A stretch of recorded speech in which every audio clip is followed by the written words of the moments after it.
तक्रार ज्या दिवशी तिकीट मागतील त्या दिवशी करू. तक्रार ज्या दिवशी तिकीट मागतील त्या दिवशी करू. तक्रार ज्या दिवशी तिकीट मागतील त्या दिवशी करू. माजी खासदार सुभाष वानखेडे यांनी महाविकास आघाडीच्या विरोधात काम केलं. अशा विरोधात काम करणाऱ्या व्यक्ती जर तिकीट मागत असतील तर आम्ही नक्की तक्रार करू. त्यांनी 100% विरोधात काम केल्याचा आरोप हिंगोली लोकसभेचे नवनिर्वाचित खासदार नागेश पाटील आष्टीकर यांनी माध्यमांशी बोलताना केलाय.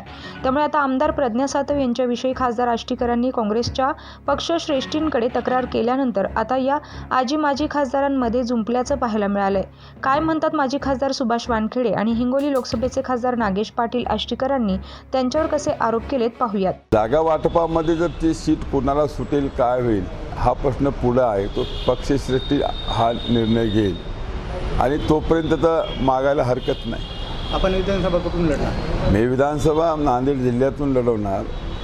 पक्षप्रमुख उद्धवजी ठाकरे ज्या ठिकाणी मला सांगतील की जी विधानसभा सांगतील त्या विधानसभेमध्ये मी उभा टाकेल.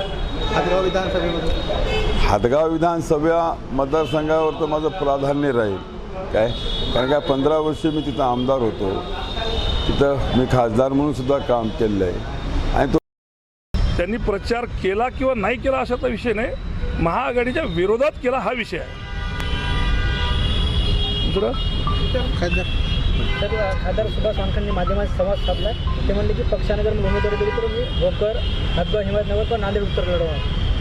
आपण कोण्या पक्षाकडून?